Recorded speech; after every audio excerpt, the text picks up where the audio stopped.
It was a bustling morning in Capernaum, the streets alive with the chatter of merchants and children playing among the dust and stones.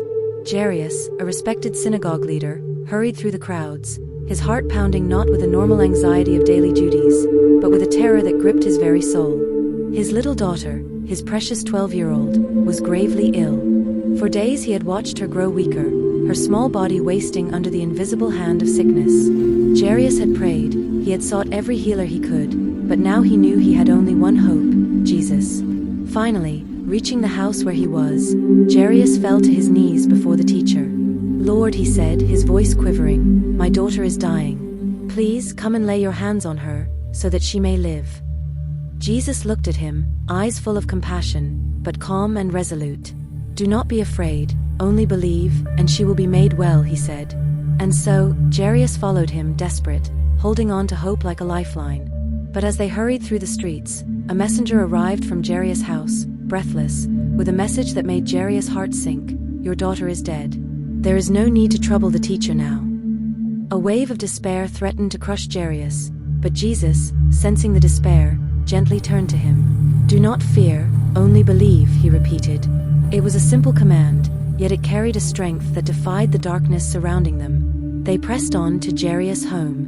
Inside, mourners crowded the house, wailing loudly, draping themselves in grief, as was the custom. The atmosphere was heavy with sorrow. But Jesus, undeterred, spoke with authority. "Why do you make this commotion and weep?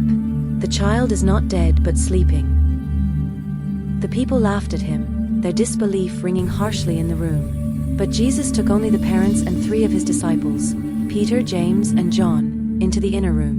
The room was small, dim, filled with the scent of incense and tears. There lay the girl, pale and still, the life seemingly gone from her. Jesus took her by the hand. His touch was gentle but commanding. "Talitha koum," he said, and in that moment, the room seemed to hold its breath. The little girl stirred, her eyes fluttering open. She rose, alive, as if waking from a deep sleep. Her parents fell to their knees, tears streaming down their faces. Jairus embraced his daughter, holding her close, feeling her warmth, her pulse, the miracle of life restored.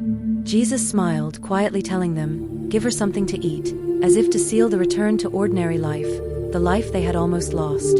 The crowd outside, once mourning, could hardly comprehend what had happened. Whispers of amazement spread through the streets of Capernaum.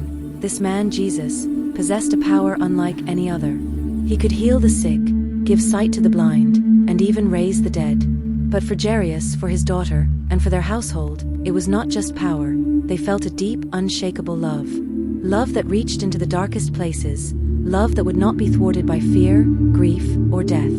And so, Jairus' daughter lived, her life forever touched by the one who spoke life into silence.